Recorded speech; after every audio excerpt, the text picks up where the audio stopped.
Good morning, अस्सलाम वालेकुम। Rising Pakistan में आपको कहेंगे खुश आमदीद। मेरे साथ हैं मोहम्मद शुएब, मेरे साथ है Sabeen Farooq. Good morning. Rising Pakistan में आपको कहते हैं वेलकम। इसी एनर्जी के साथ करें अपने दिन का आगाज। क्या जहां पर आज आप हैं, जहां पर भी हैं, जिस भी पोजीशन पर हैं, वो करियर से मुतालिक भी हो सकता है, वो आपके एजुकेशन के पर्सपेक्टिव से भी हो सकता है। जहां पर आज आप पहुंचे हैं कि यहाँ पहुंचने का सोचा था, प्लान किया था, यानी एक होता है ख्वाहिश करना, सोचना, ख्वाब देखना, लेकिन एक होता है अमली तौर पर कुछ करना। तो ये सवाल सबीन से मेरा आज है कि आज जहाँ पे आप हैं, मोहम्मद शुएब को होस्ट, क्या आपने इस बारे में कभी सोचा था? नहीं, मेरे लिए बड़े ऑनर की बात है। मैं कभी सोच ही नहीं सकती थी। मैं बाबा, मैं बुजुर्ग मैंने कहा मैं छोटी सी बच्ची, इतने बड़े अंकल, मैं कब कभी इनके साथ बैठूंगी, शो करूंगी। जी सही बात है। जैसे मैं मुस्तंसिर हुसैन तारड़ साहब के साथ शो करता होता था। वैसे बड़े ऑनर की बात है उनके साथ। काश हमें आज के टाइम में हमें मौका मिल जाए। और जिस तरह इस शो की बुनियाद की अगर बात करें तो मुस्तंसिर हुसैन तारड़ जिन्होंने इस शो की बुनियाद भी रखी थी, राइजिंग पाकिस्तान की हम बात करें तो it will be an honour for us कि कभी वो हमारे शो पे भी आए। तो मुस्तंसिर साहब, वी रियली विश कि आप आएँ। हम आपसे रिक्वेस्ट कर रहे हैं और इंशाल्लाह और फिर भी ज़रा आपसे कांटेक्ट करने की कोशिश करेंगे। एनी हाउ, जो इस आप पोजीशन की बात कर रहे हैं, जिस जगह पे आप कभी मौजूद होते, मुझे लगता है मैंने सोचा था हमेशा से बहुत ऊपर ऊपर सोचती थी। पता नहीं, शायद मुझे अच्छे बहुत लोग मुझे एक बात कहते भी थे कि कहाँ तुम कहाँ जाओगी, इसके लिए तो ये चाहिए होता है, इसके लिए तो वो चाहिए होता है। लेकिन आई वॉज वेरी क्लियर कि नहीं, I always wanted to be on screen. Okay, अच्छा, I never thought of it actually. अगर मैं अपने बचपन की बात करूं, बल्कि मेरा ख्याल है कोई 23-24 साल तक प्रॉबेबली, सो मैंने कभी नहीं सोचा था कि मैं हाँ यूथफुलनेस बचपन नहीं होता so, उस वक्त हाँ बचपन से लेके तब तक की बात की है मैंने। सो मैंने नहीं सोचा था कि I will be here, you know, जहाँ पे आज मैं हूँ। सो एक तो ये कि मैं तो उस मामले में कहता हूँ लकी इनफ, और प्लस अल्लाह ताला की बड़ी देन है जो यहाँ तक पहुँचे हैं। मुझे तो लगता है हम इस काबिल भी नहीं, चुके बड़ी जिम्मेदारी की बात होती है, पता नहीं मुझसे किस हद तक निभा रहे हैं। बट हाँ, जब आपकी जर्नी स्टार्ट हो जाती है, स्पेशली अगर मैं टीवी के पर्सपेक्टिव से कहूँ, तो हाँ फिर मैंने सोचा भी था, फिर मैंने कोशिश भी की, फिर मैंने मेहनत भी की, वो एक सेपरेट स्टोरी हो जाती है।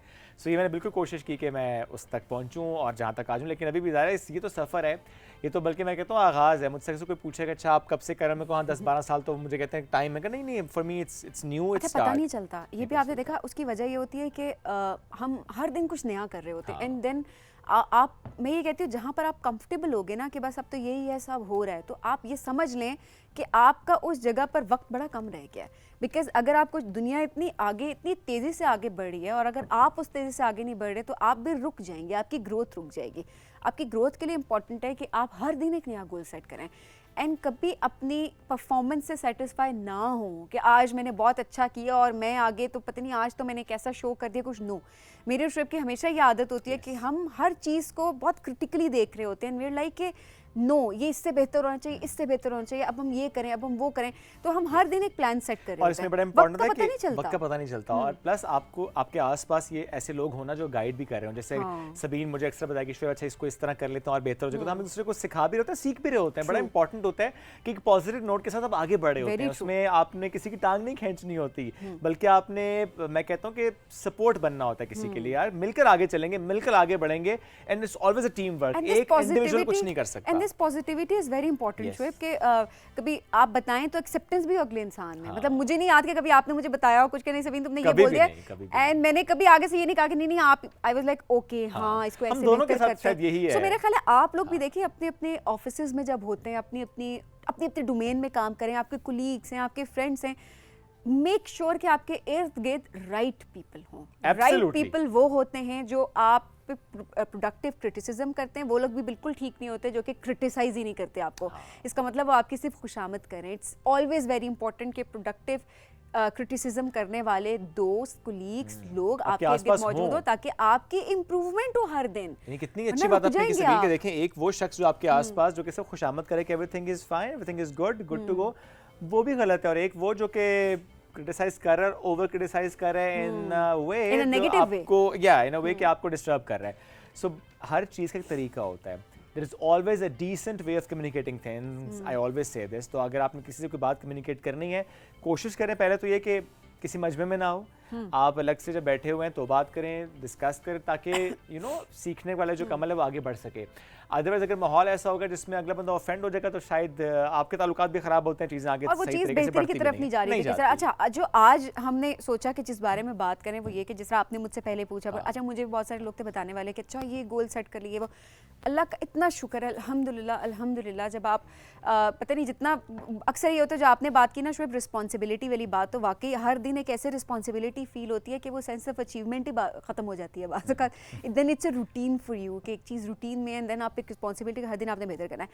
आप भी अगर आपने कोई गोल सेट किया हुआ है ज़िंदगी का, और काफ़ी सारे लोग इर्द गिर्द आपको ये बताने वाले ज़रूर होंगे कि ये क्या सोच रहा है, हाँ ये कहाँ तक यहाँ तक पहुँच सकता है या पहुँच सकती है, तुम में कहाँ पोटेंशियल। अच्छा, इतने सबसे पहले इतने बड़े बड़े ख्वाब ना देखो, रियलिस्टिक प्लानिंग करो, रियलिस्टिक गोल सेट करो। ऐसे इतने लोग आपको इर्द गिर्द मिलेंगे और ऐसे लोग बहुत कम आपको मिलेंगे जो कि आपको सपोर्ट करें, आपके आइडिया, आपके ख्वाबों, आपके गोल में आपको सपोर्ट करेंगे। नहीं, जो तुमने गोल सेट किया है सिर्फ तुम एक राइट ट्रैक पे चलो और वो गोल तुम अचीव कर लोगे या कर लोगी। एब्सोल्युटली, उसके साथ खड़े हो जाएं। देखिए दो तरीके हैं, एक कि आप सपोर्ट करें, अगर नहीं करना चाहते तो stay calm, sit back, relax, let him or her do whatever she or he wants to do in his or her life, please. अगर सपोर्ट नहीं कर सकते तो थोड़ा सा खामोश रहें और साइड पे हो जाएं, उसे काम करने दें। बिल्कुल। और हाँ, उसके लिए नेक दुआएं ज़रूर रखें, नेक तमन्नाएं ज़रूर रखें। एनीवेज जी, आज के ही इस राइजिंग पाकिस्तान में कुछ ऐसे मेहमानों से आपकी मुलाकात हमने करानी है जो कि इसी तरह से गोल सेट करते आए हैं, आगे बढ़ते आए हैं, नाम बनाते आए हैं, अपनी अपनी फील्ड में कराएंगे उनसे मुलाकात। लेकिन इस ब्रेक के बाद रहिए हमारे साथ, ये है राइजिंग पाकिस्तान।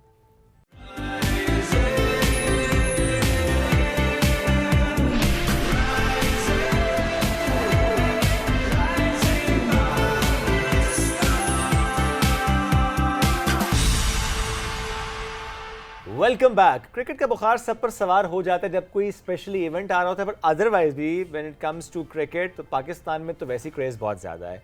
गली मोहल्लों में, ग्राउंड्स में, घर के अंदर, घर के बाहर। मैं अंदर भी इसलिए कह रहा हूँ क्योंकि सबने बाकी बच्चे अंदर भी खेल रहे हैं। और हर कोई बड़े होके आप बच्चों से पूछें, इनसे तो कहते हैं जी हम जी बाबर आजम बनना चाहते हैं, हम शाहिद आफरीदी बनना चाहते हैं, स्टार का नाम लेते हैं, अपने अपने फेवरेट प्लेयर का नाम ले रहे होते हैं, वो कहते हैं जी हमने ये बनना है। तो वो जो आप क्रेज़ की बात कर रहे हैं ना, कि वो एक क्रिकेटर मेरा ख्याल है हर किसी के अंदर जरूर है, हमारे यंगस्टर्स में। हर किसी में तो मैं नहीं कहूंगा, लेकिन हाँ मेजॉरिटी में मैं कह सकता हूँ, क्योंकि ज़ाहिर है कुछ लोग और स्पोर्ट्स में भी जा रहे होते हैं, उसमें भी नाम बना रहे होते हैं, और समटाइम्स आपका नहीं भी शौक होता स्पोर्ट्स से, बट जो आपने बात की क्रिकेट की, वाकई उसका तो बुखार वाकई मेजर हम कह सकते हैं सवार होता है। तो ये जो हम सवाल रखते हैं ना अक्सर कि अच्छा कैसे आप नेशनल टीम में पहुंच सकते हैं, कैसे पाकिस्तान को रिप्रेजेंट कर सकते हैं, ख्वाहिश तो हर क्रिकेटर की ज़ाहिर ये होती है। ऐसे में डिफरेंट लीग्स भी चूँकि हो रही थी, उसमें हमें इमर्जिंग स्टार्स भी नज़र आ रहे होते हैं। अब कोई अपना फेवरेट बॉलर है उसको देखने के लिए ग्राउंड में जाता है, कोई अपने बैटर के ज़ोरदार छक्के देखने के लिए जा रहा होता है। तो ऐसे में अपने अपने फेवरेट प्लेयर को देखने की बात अपनी जगह, क्योंकि इंटरनेशनल प्लेयर्स भी आ रहे थे जब इवेंट्स हो रहे थे, चाहे वो फिर चैंपियंस ट्रॉफी हो, चाहे वो PSL का इवेंट हो, फॉर दैट मैटर बहुत सी और लीग्स हो रही होती हैं। ऐसे में आज एक ऐसे स्टार ने हमें ज्वाइन किया जिन्होंने PSL में भी 2 दफ़ा नुमाइंदगी की है। एक दफ़ा वो कराची किंग्स के साथ 2019 में, and then in Quetta Gladiators later on उन्होंने रिप्रेजेंट किया था अपनी टीम को। अदरवाइज भी क्रिकेट का उनका शौक, क्रिकेट का उनका जुनून, तो वो किस तरह से क्रिकेट को लेकर आगे बढ़ रहे हैं, आज हम उस पर भी बात करेंगे। नाम है इनका अली इमरान, टॉप ऑर्डर बल्लेबाज हैं और मीडियम पेस बॉलर हैं। और मैंने पूछा भी इनसे, मीडियम पेस बॉलर ज़्यादा होते हैं, कम होने का बहुत कम होता है, रेयर ब्रीड होती है ये। So a rare breed I must say that. हमारे साथ मौजूद है अली इमरान। अस्सलाम वालेकुम एंड गुड मॉर्निंग। वालेकुम सलाम, good morning. So you always wanted to become a cricketer, right? ऐसा नहीं था ये कि मेरे डैड का एक ड्रीम था कि यार हमारी फैमिली में ना एक क्रिकेटर होना चाहिए, तो उनके ड्रीम को फिर मैं लेके चला और फिर वो ड्रीम का पैशन बन गया। तो वो एक जर्नी है, एक वो पूरा जो पैशन का जर्नी है ना, दैट इज़ अमेजिंग। जर्नी क्या है, शुरू कैसे किया? शुरू तो ऐसे ही किया कि बस घर में फादर ने एक बैट ला के दे दिया और वो खेलना शुरू किया। बट दैट एज ऑफ 4 उन्होंने मेरे साथ एक कोच लगा दिए थे और वो मुझे ट्रेनिंग वगैरह कराते थे। और क्योंकि हमारी फैमिली में मोस्टली पढ़ाने का ट्रेंड है, हमारे वो ज़्यादा जो है ना खिलाने खिलाने वाला वो होता नहीं कि बच्चा खेलेगा तो होगा ख़राब, तो हमारे वही कॉन्सेप्ट था। लेकिन वो वालिद साहब ने चेंज किया, उन्होंने कहा नहीं यार हमारी फैमिली में एक स्पोर्ट्स पर्सन होना चाहिए। तो मैं बहुत छोटा था, आई थिंक 5 से 6 साल का था, तो उसी वक्त से मेरे डैड ने मुझे क्रिकेट में डाल दिया और अल्हम्दुलिल्लाह वो एक जर्नी चलता रहा। अंडर 16, अंडर 19, फिर पाकिस्तान ए, शाहीन, 23, PSL, फिर इंटरनेशनल लीग्स, तो वो अल्हम्दुलिल्लाह वो एक जर्नी चलता रहा और आहिस्ता आहिस्ता वो जर्नी इंशाल्लाह मुझे लग रहा है कि अब वो पाकिस्तान के लिए भी चलेगा। और मेरी ये पूरी कोशिश है, हम अपनी मेहनत करते हैं और करते रहेंगे कि अपने कंट्री के लिए कुछ करना है। एब्सोल्युटली। अच्छा, बेस्ट परफॉर्मेंसेस अपनी जरा वो शेयर करें हमारे नाज़रीन से। कब कब आपने देखा कि अच्छा दैट वाज समथिंग जो कि एक्स्ट्रा ऑर्डिनरी रहा है? ज़ाहिर है मैं ये नहीं कहूँगा कि बेस्ट होंगे, अभी best is yet to come. Shubh भाई, बेस्ट परफॉर्मेंस जो मुझे बेस्ट लगती है ना, दैट इज़ मैंने एशिया कप के अपने डेब्यू में शो किया था इन 2018।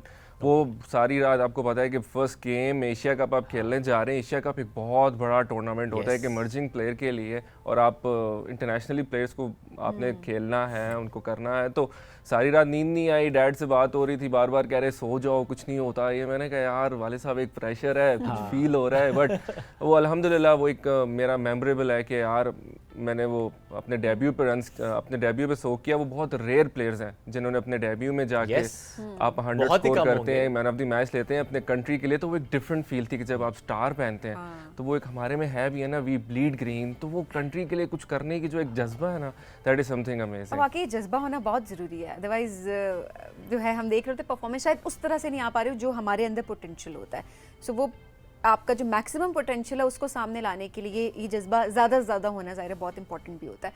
अच्छा, प्रेशर फील आपको भी हुआ? बिकॉज अक्सर जो है वो क्रिकेट के पर्सपेक्टिव से कहा जा रहा होता है कि जब आप कोई मेन इवेंट खेल रहे होते हैं तो आपके ऊपर प्रेशर बहुत ज़्यादा होता है कि लोग देख रहे हैं, और एक्सपेक्टेशंस भी ज़ाहिर है बहुत ज़्यादा होना शुरू हो जाती हैं। वो आपके ऊपर था, कैसे आपने डील किया? देखिए, उसमें हमारी जो आवाम है ना, उसको जो हमारी आवाम का और हमारा क्रिकेटर्स का एक कनेक्शन है, वो इस तरह का ये हमारे लिए मोटिवेशन है कि जिस तरह वो कहते नहीं है कि तुम जीतो या हारो, हमें तुमसे प्यार है। तो वो हर उसमें आपके साथ खड़ी रहती है। तो वो एक आपको कहीं ना आपको एक मोटिवेशन मिलती है कि यार नहीं, आपने अपने कंट्री के लिए कुछ करना है। तो प्रेशर्स के लिए तो हम लोग बने हैं बेसिकली। हमें ट्रेन ही इसी चीज़ के लिए किया जाता है कि यार आपने इन प्रेशर्स को हैंडल करना है, कि आपको पूरी दुनिया देख रही है, कंट्री देख रहा है। इवन कि अब क्रिकेट एक ऐसा स्पोर्ट्स है कि आप अगर घर से बाहर निकले, सब्जी वाले ने भी आपको कह दिया कि यार तुमने कल की शॉट कैसी खेली थी, तो you have to listen to it ना। तो वो एक मज़े का एक रिलेशन है हमारा। और वो प्रेशर को डील करते फिर वो ज़िंदगी भी बड़ी आसान लगना शुरू हो जाती है कि फिर छोटे मोटे फैमिली के प्रेशर्स और ये वो फिर बंदा फील ही नहीं करता। तो बेसिकली वो चीज़ ना आप ये कह लें कि बिल्ड इन तो नहीं होती है। हमारा बोर्ड हम पे बड़ा काम करता है, हमारे कोचेज़ हम पे बड़ा काम करते हैं, हमें मेंटली बहुत फिट करते हैं, हमारी मेंटली प्रैक्टिसेस वगैरह। It is a team work. ऐसा तो cricket is not an individual game. Sometimes it is, जब एक बॉलर एक बैट्समैन को बॉल कर रहा है तो इंडिविजुअल गेम है, बट अगर आप एक कलेक्टिव एफर्ट देखेंगे तो that is a collective sport. It is not like कि यार आप बिल्कुल ही आउट ऑफ द गेम है, आप अगर नॉन स्ट्राइकर्स पे भी खड़े हैं तो ऐसा नहीं है कि यार आपने you have to watch the ball, you have to watch the fielders, you have to watch the other captain के वो क्या सोच रहा है। So there is lot of going on inside. Absolutely. अच्छा, जब हम क्रिकेट की इंप्रूवमेंट की बात करते हैं, ज़रा हमारी कोशिश भी होती है कि अच्छा इम्प्रूव हो हमारी टीम। जैसे हमने माजी में नाम बनाया, फिर से नाम भी बनाया, और T20 वर्ल्ड कप के बाद स्पेशली हमने देखा भी कि उस पर काम हुआ भी। मोहसिन नकवी साहब का initiative, that was Pakistan strike force.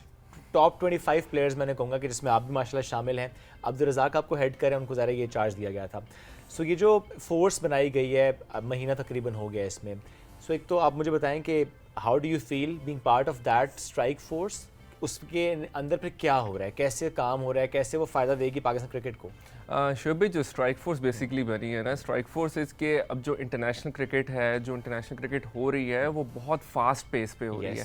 अब उस फास्ट पेस को मैनेज करने के लिए ना मोहसिन नकवी साहब ने इनिशिएटिव लिया कि हमने स्ट्राइक फोर्स बिल्ड करनी है। अब इसमें लोगों को ऐसा लग रहा है कि बस प्लेयर आएंगे और वो छक्के मारेंगे। It's not like that. अच्छा, अगर आप इंटरनेशनल क्रिकेट देखते हैं तो उसमें प्लेयर्स के किसी भी प्लेयर को बनाने के लिए ना उसमें उसका एक पूरा प्रोसेस लगता है। जैसे कि उनकी मसल मेमोरी बनती है, स्ट्रेंथ पे काम होता है, मेंटल एबिलिटीज़ पे काम होता है। तो इस तरह की चीज़ें अब्दुल रज़ाक हमारे साथ कर रहे हैं। और अब्दुल रज़ाक इस वजह से कर रहे हैं क्योंकि जो काम उन्होंने 25 साल पहले किए हैं ना, आज सारी दुनिया वो काम कर रही है और वो सक्सेस हासिल कर रही है। इसलिए अब्दुल रज़ाक हमें उन चीज़ों में देख रहे हैं। तो he is one of the best in the world.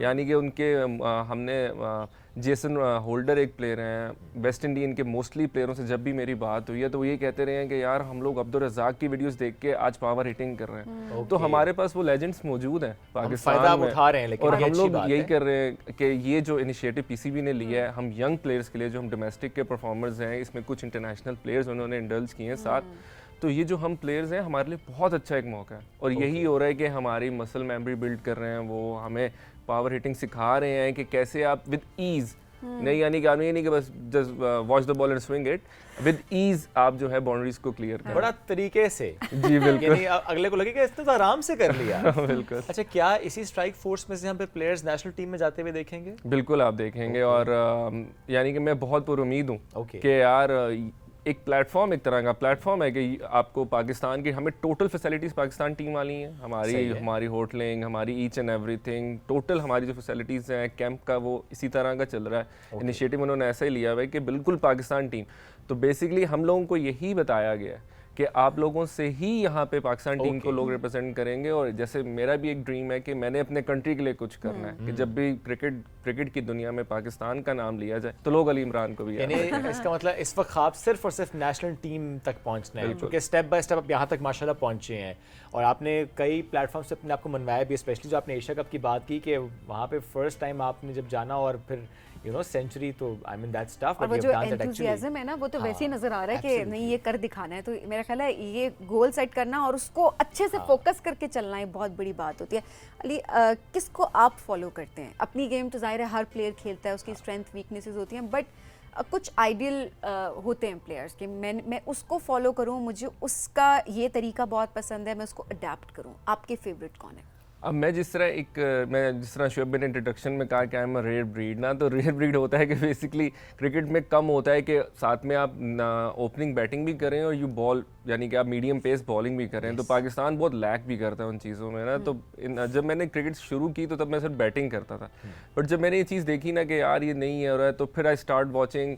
मैंने अब्दुल रज़ाक को बहुत देखा, उनके साथ यानी कि उनके साथ मैं पहले खेला भी हूँ, फिर अभी लकी भी हूँ कि उनके साथ फिर काम करने का मुझे मौका मिला है। बल्कि पीटीवी से ही मेरा स्टार्ट हुआ है, मैंने पीटीवी से ही तो मैं और रज़ाक भी पीटीवी में ही थे, हम इकट्ठे थे साथ, और मेरा जर्नी शुरू हुआ जो क्रिकेट का बेसिकली। तो उनको बहुत ज़्यादा देखा है, बहुत ज़्यादा आइडलाइज़ किया है, उन्होंने जो पाकिस्तान के लिए परफॉर्मेंसेस वगैरह दी हैं उनको काफ़ी कॉपी करने की कोशिश भी की है। फिर इंटरनेशनली काफ़ी, यानी कि जैक कैलिस हैं जिनको मैंने काफ़ी देखा है, कोशिश करता हूँ कि उनको फॉलो किया जाए। तो अपनी मेहनत कर रहे हैं, अपने आप को जितना अच्छा मैं कर सकता हूँ मैं कोशिश कर रहा हूँ, अपने स्किल पे जितना मैक्सिमम काम करना होता है कर रहा हूँ। फिर मेंटल, जिस तरह आप लोगों ने बोला प्रेशर का ना, वो main that is a main thing कि जब आप प्रेशर आ रहा है तो फिर आपका स्किल सामने आए। क्योंकि ये हमने देखा भी है, स्पेशली प्रेशर हैंडलिंग में कहीं ना कहीं हम लैग करते आए, जिसकी वजह से नुकसान भी हमने उठाया है। At the same time physical strength पर भी हमने काफ़ी इश्यूज देखे हैं कि एक अच्छी परफॉर्मेंस के साथ जा रहा होता है प्लेयर, एकदम एक इंजरी होती है एंड उसके बहुत से इवेंट्स फिर मिस हो जाते हैं। फिटनेस ऑब्वियसली वो काफ़ी हम देख रहे होते हैं, फिटनेस के इश्यूज। आप अपनी फिटनेस के लिए क्या करते हैं कि आपको ये इश्यूज ना फेस करने पड़े? शुएब भाई, फिटनेस इज़ वेरी इंपॉर्टेंट, लाजमन सी बात है। अगर आप फिजिकली फिट नहीं है, आप यू आर देयर, आपका माइंड कह रहा है कि आपने ये काम करें, लेकिन बॉडी आपको सपोर्ट नहीं करी, तो आप कैसे वो एक काम करेंगे? तो उसके लिए अगर मैं अपनी बात करूं तो मैं अपनी डाइट का बहुत ज़्यादा ख्याल रखता हूं। Diet is very important, like कि आप जंक नहीं खा रहे हैं, आप कोल्ड ड्रिंक्स नहीं ले रहे हैं, आप शुगर इनटेक अपना बहुत वो रख रहे हैं कि आपको हर चीज़ मॉनिटर करके चलनी है। अपनी स्लीपिंग पैटर्न का आपको पता होना चाहिए कि आप उन चीज़ों को क्या कर रहे हैं। इसी तरह जब आप फिज़िकली, हम लोग जब ट्रेनिंग्स वगैरह करते हैं तो हमारे प्रोफेशनल ट्रेनर्स हैं जो हम पे प्रॉपर काम करते हैं, हमें बताते हैं कि यार किन चीज़ों को कैसे लेके चलना है। और काफ़ी ऐसी चीज़ें जिनसे हम इंजरी प्रिवेंशन, उस चीज़ को एक वर्ड एक यूज़ करते हैं हमारे फिजियोज़, कि हमें वो बताते रहते हैं कि यार with the passage of time आपने इन चीज़ों को लेके चलना है साथ साथ। तो फिर हम कोशिश भी यही करते हैं कि साथ साथ हम अपने आप पे काम करते रहें ताकि आपको पता हो अपने आप का, अपनी बॉडी का पता हो। बिल्कुल सही है। और आप अपने आप को कहाँ देख रहे हैं अगले 2-3 सालों में? मैं लंबा अरसा इसलिए नहीं पूछा, चुके देखें आप काफ़ी टिक हो चुके हैं ना, the next tick should be the national team. तो how do you see yourself? Shoaib भाई, वो थोड़ा सा भी रिसेंट में ना मैं आउट ऑफ, कहते हैं ना कि कैमरे को फोकस में डालें, तो I was out of focus ना। तो लेकिन मुझे पूरी उम्मीद है, मैं अपना पूरा हार्ड वर्क कर रहा हूँ, अपनी पूरी मेहनत कर रहा हूँ कि आने वाले 10-1 सालों में ये आवाम मुझे बार बार देखेगी इंशाल्लाह टीवी पे। इंशाल्लाह, ये बिल्कुल ऐसा होगा। अल्लाह ताला का करम होगा मेरे पे, मेरे पेरेंट्स की बहुत दुआएं हैं, आप जैसे लोगों की जो आप लोग मोहब्बत करते हैं, अबव ऑल आपका अपना पैशन और उस पे मेहनत है जो आप कर रहे हैं। मेहनत सबसे बड़ी चीज़ है। सब दुआएं भी काम होती हैं, सपोर्ट ज़रूर दे रही होती हैं, लेकिन आपकी अपनी मेहनत जा रहा है, जो डेडिकेशन आप शो कर रहे हैं, so you will be in a national team very soon इंशाल्लाह। मुझे तो लगता है बस ये 25 में से जो है ना सिलेक्ट होने हैं। क्या लगता है कितने सिलेक्ट हो जाएंगे? हाँ, सुनने में तो यही आया कि 25 के 25 को खिलाएंगे वो। Really? 25 के 25 यानी इन 25 पे इतना इन्वेस्ट हो रहा है बेसिकली। आप बिल्कुल देखें ना, हो जैसे रहा है। आपने कहा कि बिल्कुल नेशनल टीम की तरह पे कैंप्स, उसी तरह की रूटीन, उसी तरह की आप पे प्रेशर कैसे आपने हैंडल करना है, तो आई एम श्योर के 25 के 25। और ये चूंकि आई थिंक बहुत प्रेशर रहा भी है क्रिकेट के मामले पर कि we need new people, we need new talent, मौका मिलना चाहिए और लोगों को, एक मे बी एंटायर न्यू और टीम ऑफ उसके हाथ से पाकिस्तान। देखिए बड़े बड़ी नहीं, कुछ पुराने प्लेयर्स अंदर है ना।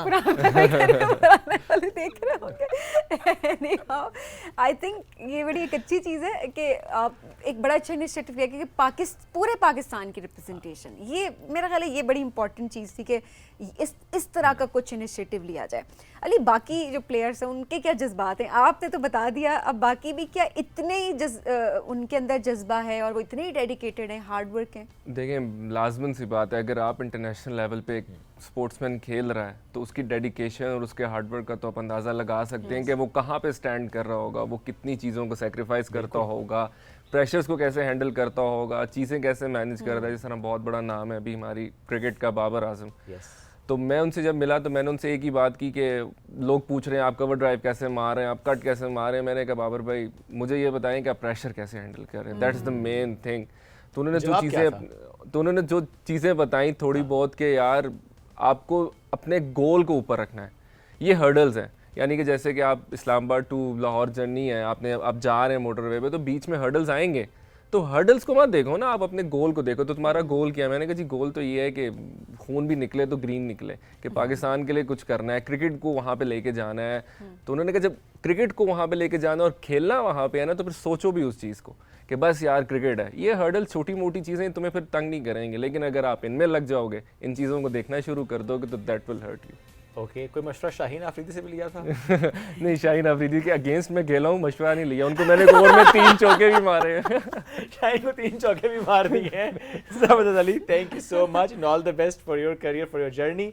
जिस तरीके से आप यहाँ तक पहुँचे हैं, बीच में उन्होंने देखे, खुद एडमिट भी करें कि आउट ऑफ फोकस बीच में वो, लेकिन अभी दोबारा से देखें फोकस में भी आ चुके हैं और उन पे बहुत ज़्यादा इन्वेस्ट कर रहे हैं। पीसीबी की तरफ से बहुत इन्वेस्टमेंट है इन 25 प्लेयर्स पे स्पेशली, कि इन्हीं में से लोग आगे जाएंगे इंशाल्लाह। और हम देखेंगे कि क्रिकेट में फिर से हम बहुत आगे जाते हुए अपने इन प्लेयर्स को, अपनी इस टीम को इंशाल्लाह। Ali, thank you so much for joining us today. हम एक ब्रेक की तरफ बढ़ना है, ब्रेक से वापस आएंगे, रहिए हमारे साथ। ये है राइजिंग पाकिस्तान।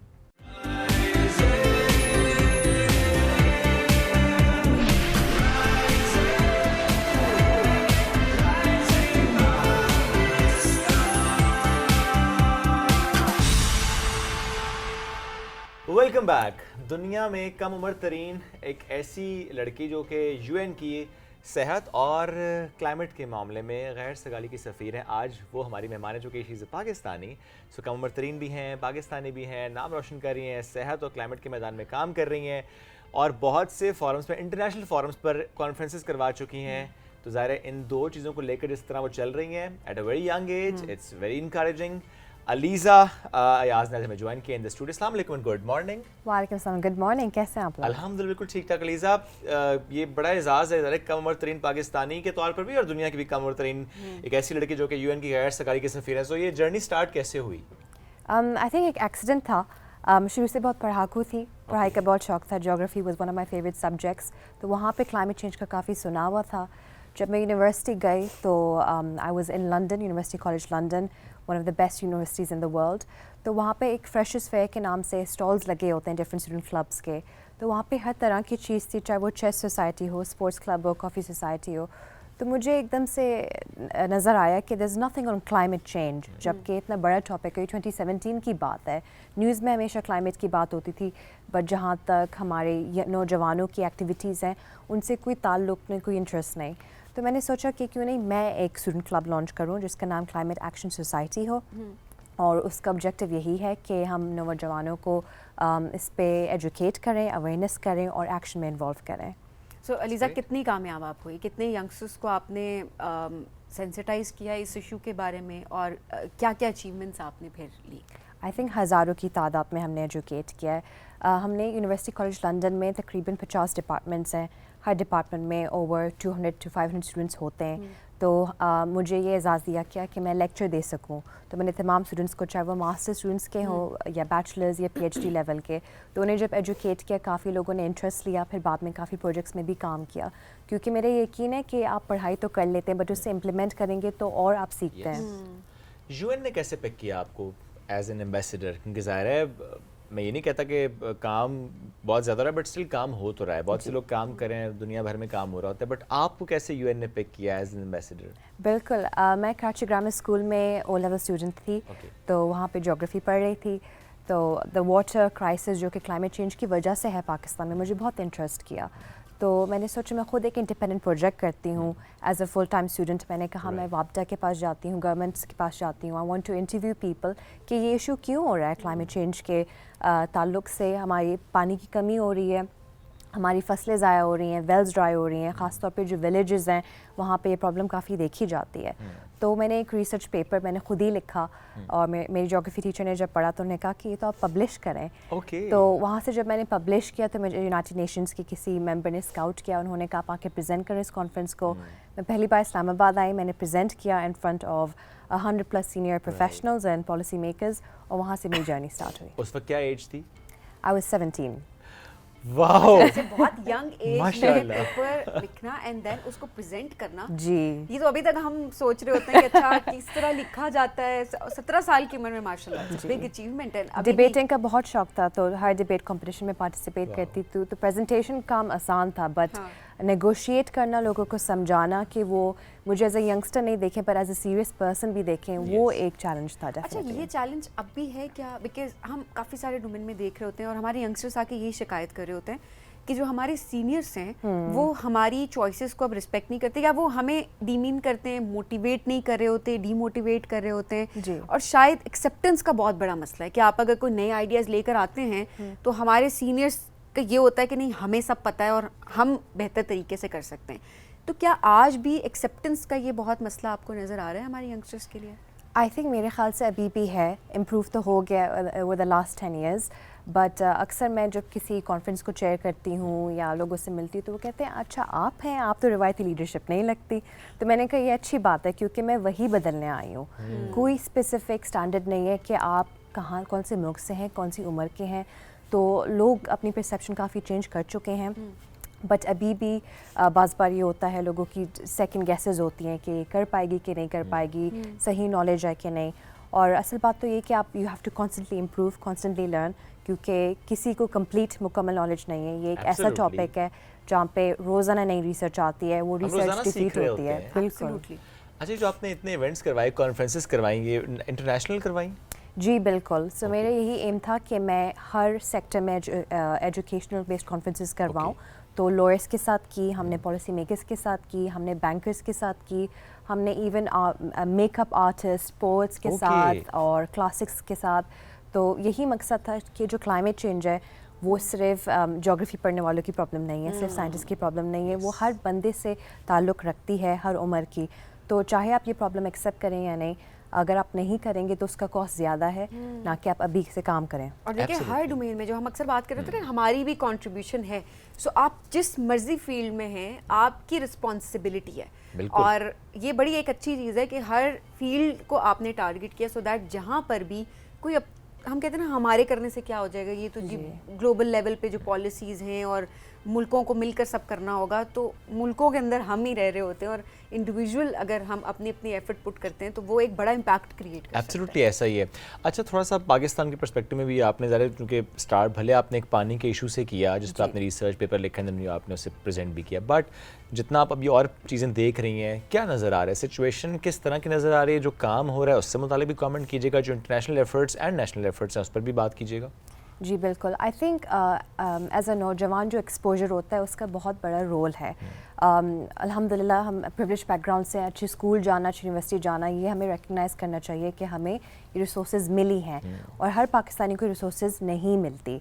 बट पाकिस्तान ऐसा मुल्क है कि अगर आपको रिसोर्सेज नहीं भी मिली होती तो बंदा रिसोर्सफुल खुद ही बन जाता है। तो हमारे यहाँ बहुत सक्सेस स्टोरीज़ हैं।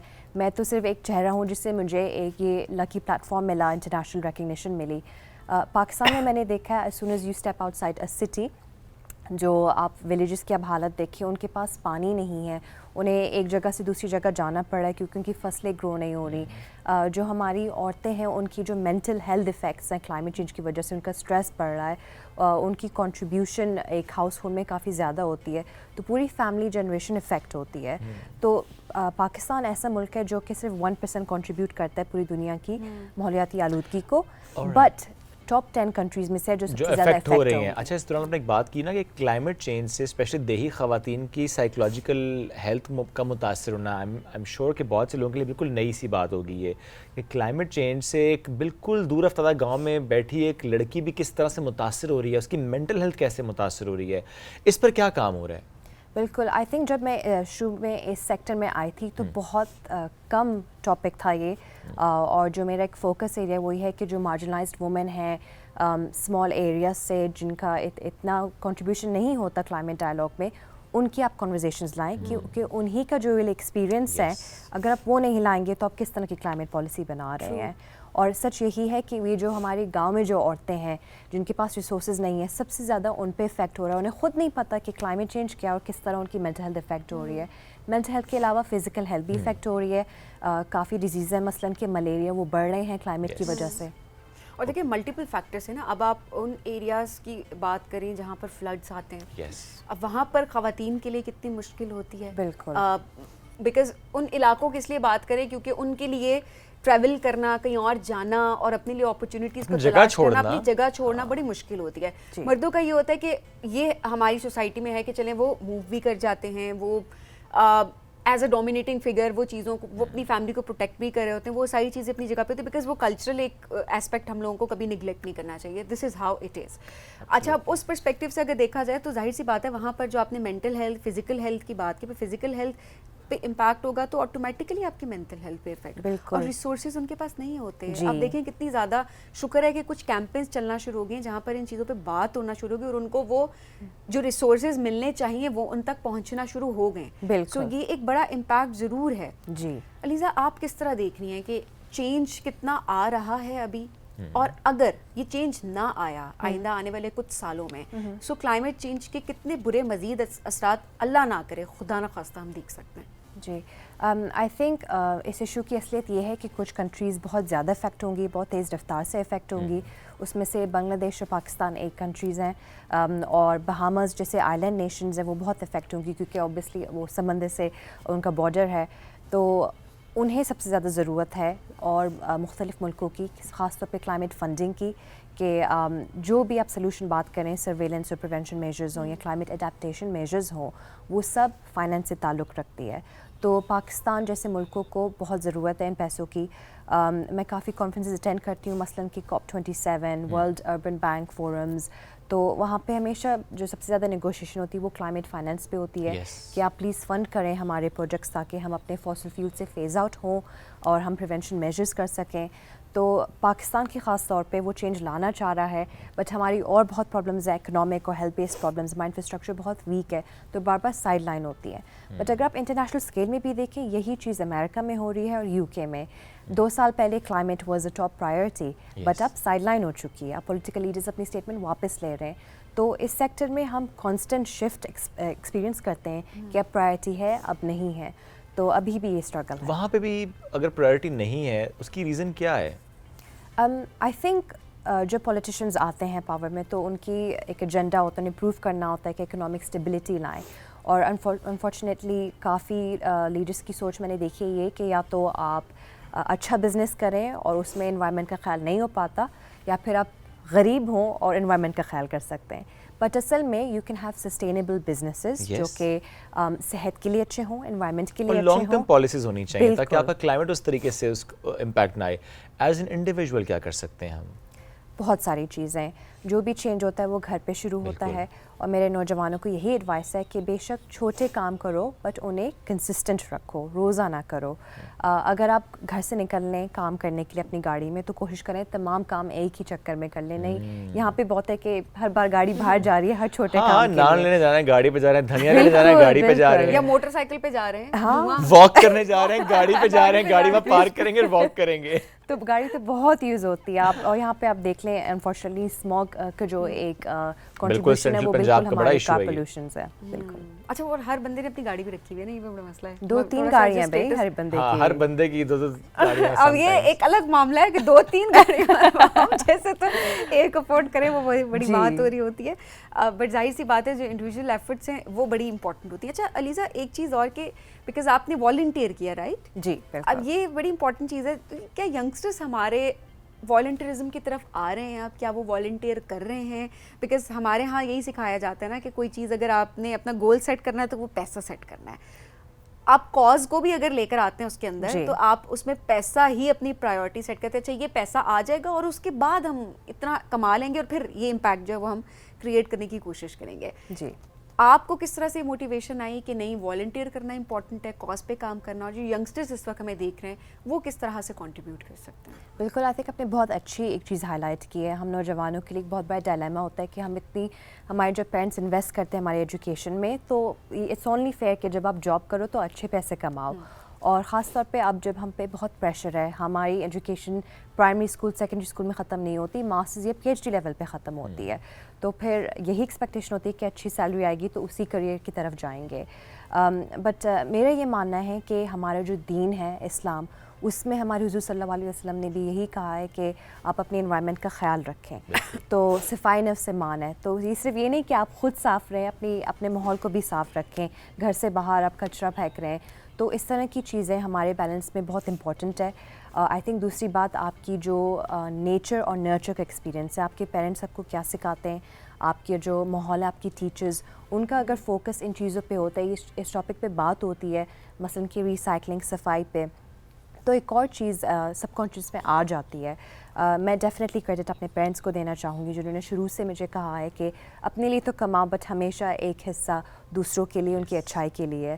तो ये एक ड्राइव थी, मेरी मोटिवेशन थी कि मैं और कॉजेज़ में कंट्रीब्यूट करूँ।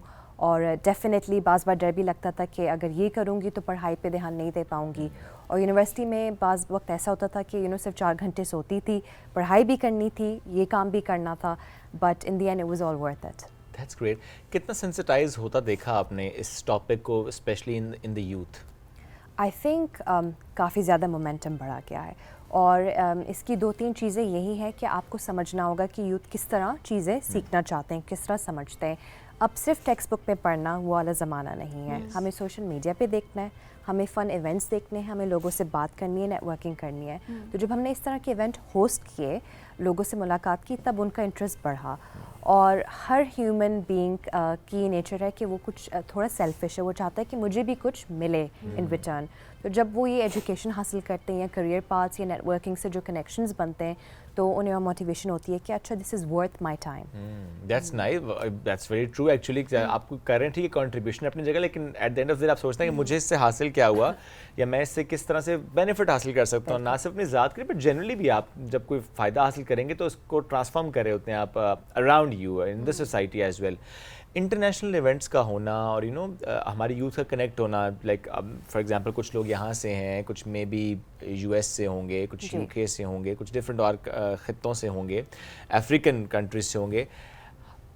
प्रॉब्लम ठीक है मोर लेस सेम होती है, लेकिन उसके डायनामिक्स थोड़े से डिफरेंट होते हैं। ज़ाहिर है हमारे यहाँ कुछ डिफरेंट डायनामिक्स होंगे, डेवलप्ड नेशंस के थोड़े डिफरेंट डायनामिक्स होंगे, तो आपस में एक दूसरे से शेयर करना चाहिए। मैं ये मसला फेस कर रहा हूँ, आप मसला फेस करें, अगर आपने ये मसला फेस किया तो आपने कैसे टैकल किया। जैसे अगर हम स्मॉग की बात करें, चाइना में ज़रा ये फिनोमेना बहुत पुराना, उन्होंने उस पर काम किया, सो ज़रा हम एक दूसरे से सीखते भी हैं। सो आप ये भी माहौल देखती हैं इंटरनेशनल इवेंट्स में एक दूसरे से सीखने का? बिल्कुल, आई थिंक और डेफिनेटली एक इम्बैलेंस है, जैसे कि आप कह रहे हैं कि अगर मुल्क ने बहुत तरक्की की हुई है, उसकी इकोनॉमिक स्टेबिलिटी ज़्यादा है, तो वो कम सुनते हैं दूसरे लोगों को, और यहाँ पे एक गलती पैदा होती है जिसका इफेक्ट क्लाइमेट पॉलिसी, हमारे जो क्लाइमेट मेजर्स है उसमें आप देख सकते हैं। हमारे क्लाइमेट नेगोशिएशन में अक्सर ये होता है कि आप कॉन्फ्रेंस रूम में बैठे होते हैं 12-12 घंटे, बट इन दी एंड हम एग्रीमेंट नहीं कर पाते क्योंकि लोग एक दूसरे को समझना नहीं चाहते। तो मैंने ऐसा देखा है कि घंटों पाकिस्तान जैसे ममालिक जब आप उसकी नुमाइंदगी करते हैं तो आप अपना तमाम पर्सपेक्टिव दे सकते हैं, तमाम फैक्ट्स और स्टेटिस्टिक्स दे सकते हैं, but at the other end of the table you need someone who is open minded, जो कि आपको सुन सके और समझ सके। इम्पोर्टेंट है कि बेस्ट प्रैक्टिसेस जो हैं वो आप अडॉप्ट भी करें।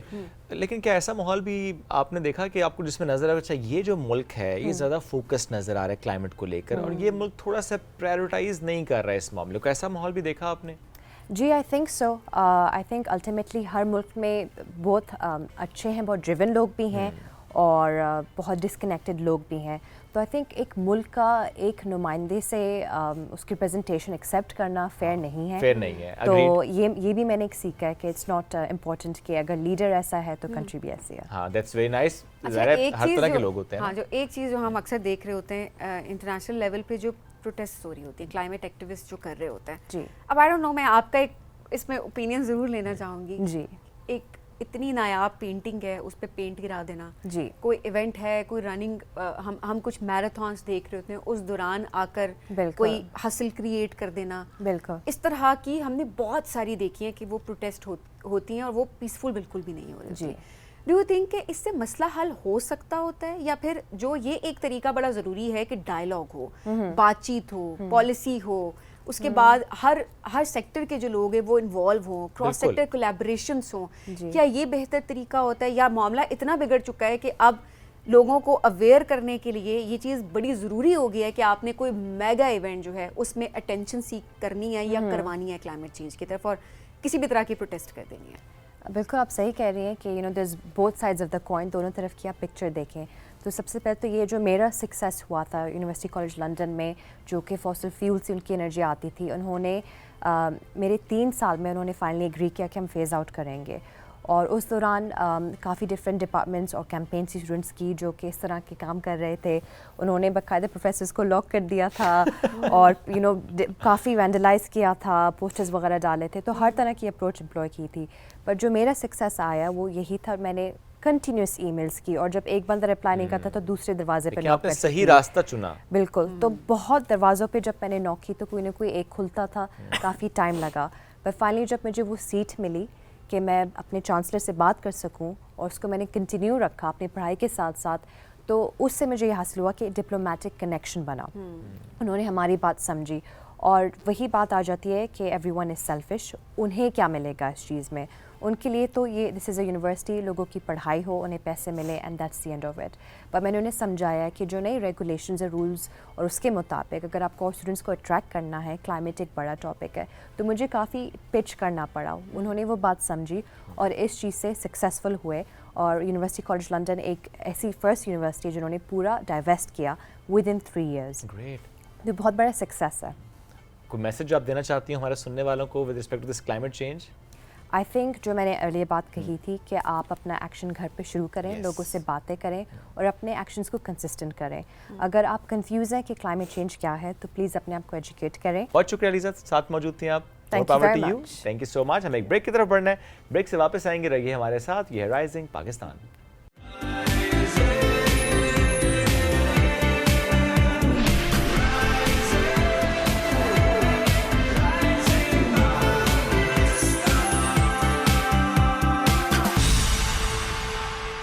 Welcome back. राइजिंग पाकिस्तान में एक बार फिर आपको कहते हैं वेलकम। हम अक्सर अपने बड़ों से सुन रहे होते हैं कि अच्छा मुझे दर्द है, समटाइम्स हमारी माएँ कह रही होती हैं अच्छा शोल्डर पेन है, समटाइम्स किसी और दर्द की शिकायत की जा रही है, साथ एक और जुमला भी होता है, बस पुत्र अब एज के साथ चलता रहेगा, ये अब हमारी ज़िंदगी में ऐसे ही है। अच्छा, अब मजे की बात ये 30-30 साल के लोग जो हैं 35-35 वो कहते हैं जी अब 30 के बाद तो यही होता है, 35 के बाद तो अच्छा 40 तो ऐसा बुढ़ापा तारी हो जाता है ना हमारे ऊपर कि 40 साल के हो गए तो अब तो बस ज़िंदगी का मकसद ही शायद ख़त्म हो गया। हम अपने आप को खुद हमने काफ़ी हद तक बीमार किया हुआ होता है, बिकॉज अगर कोई मसला होता है हम उसको प्रोलॉन्ग करते हैं, डॉक्टर के पास नहीं जाते या सही डॉक्टर के पास नहीं जा रहे होते और सही ट्रीटमेंट्स नहीं ले रहे होते। ये चीज़ भी बड़ी इंपॉर्टेंट होती है कि आप सही ट्रीटमेंट लेके उस चीज़ को वहीं पर फिक्स कर लें, लेकिन हमारा थोड़ा सा मसला ये होता है कि हम उसको प्रोलॉन्ग कर करके फिर जब हम कह रहे होते हैं क्रोनिक पेन्स जो हमें होती हैं कि ये क्रॉनिक हो चुकी है। तो अच्छा इसमें एक चीज़ और भी होती है कि वो जी एक ही डॉक्टर ना बस तय कर लिए मसला ए है, मसला बी है, मसला सी है, मसले इन्हीं के पास जाना है। नहीं होता है ना, क्या करें। नहीं, I mean that's a wrong attitude as well. Sometimes आपको कोई डिफरेंट मसला भी हो सकता है। फॉर एग्जांपल आपके जी वो मेरे मामू के पुत्र को ये हुआ था तो मैं उस डॉक्टर के पास उसको लेके गया था, तो हो सकता है आपके साथ कोई इशू और हो। सो प्लीज़ अपने इशू के हिसाब से डॉक्टर को डिफाइन किया करें। एट द सेम टाइम जो क्रॉनिक पेन की आपने बात की, ये जो दर्द है देखें दो तरीके, एक कि आपको कोई दर्द है या तो आप उसका सही तरीके से इलाज कर लें एंड मूव ऑन, एक कि आप उसके साथ ज़िंदगी गुजारें। दोनों में से क्या तरीका आपने अडॉप्ट करना है? मेरा ख्याल है दूसरा पहला वाला ज़्यादा ना लोग करें करते दूसरा हैं। वाला ना, गलत बात है ये। तो आज इसी मामले में हमने गुफ्तगू करनी है कि किस तरह की तकलीफ, किस तरह का दर्द हो तो आपको जाना चाहिए एक ऐसे डॉक्टर के पास जो कि उसका स्पेशलाइज्ड है। सो हम आज बात करेंगे इंटरवेंशनल पेन मैनेजमेंट की। इंटरवेंशनल पेन स्पेशलिस्ट आज हमें ज्वाइन कर चुके हैं डॉक्टर जाहिद रुस्तम साहब। मुख्तलिफ और ममालिक में इनकी प्रैक्टिस भी रही है, इनके बड़े ज़बरदस्त इनके काम हैं। तो आज हमें ये गाइड भी करेंगे और आपके लिए बेसिकली ये सेगमेंट है ताकि आप समझ पाएँ कि क्या हो तो आपको इनके पास या इन जैसे किसी डॉक्टर के पास जाना चाहिए। डॉक्टर साहब अस्सलाम वालेकुम, गुड मॉर्निंग। वालेकुम अस्सलाम, good morning. Thank you so much for joining us today. Sir ये इंटरवेंशनल पेन स्पेशलिस्ट थोड़ी सी डिफरेंट टर्म बहुत से लोगों के लिए आई एम श्योर की होगी, थोड़ा सा बताएंगे सर ये what makes you interventional pain specialist? जी, देखें, आपके घर में अगर आपको दर्द हो तो the pain management starts at your home.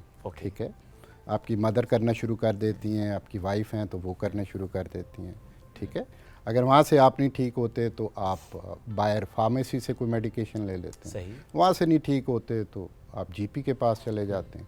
GP से नहीं ठीक होते तो ऑर्थोपेडिक सर्जन के पास चले जाते हैं।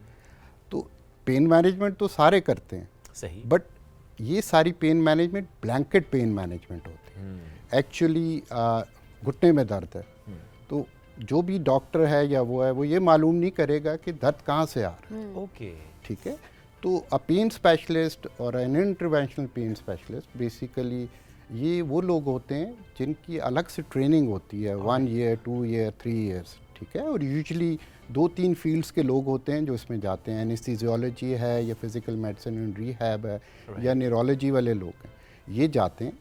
और ये काम कैसे करते हैं? बेसिकली एक पेशेंट है जिसको एक जीपी ने शियाटिका लेबल कर दिया, that's not sciatica for us.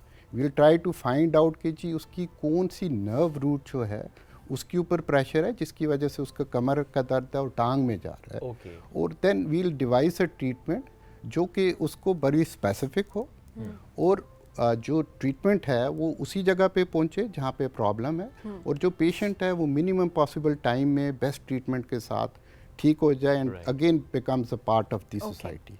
So it's very it involves training, it involves how to make a very specific diagnosis and then how to manage that जो भी आपका प्रॉब्लम है।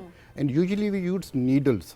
ठीक है, इंजेक्शंस इमेज गाइडेड, एक्सरे के नीचे, ultrasound के नीचे।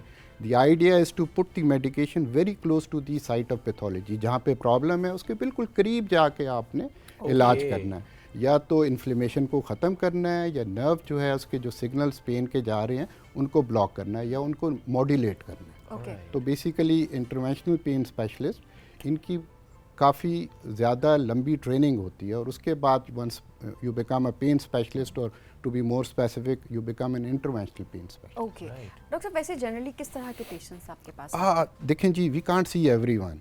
दर्द तो बहुत कॉमन है ना, एवरीबॉडी हैज़ पेन। शायद हम यहाँ जो लोग बैठे हुए अभी भी किसी को 2-4 को दर्द हो रहा हो, तो अगर हम सारे मरीज़ों को देखेंगे तो हम सबको नहीं देख सकते। क्योंकि कुछ जनरल भी तो होता है, मतलब आपको वीकनेस हो गया, आप खुद से जी सर दर्द है या टू बी एक ब्लैंकेट स्टेटमेंट अगर मैं दूं तो ऐसा दर्द जो ठीक नहीं हो रहा, 3 हफ्ते हो गए हैं, यानी कोई आपको तकलीफ है और वो समहाउ नहीं ठीक हो रही, मे बी आपने पेन किलर्स भी लिए हैं बट समहाउ वो नहीं ठीक हो रही है।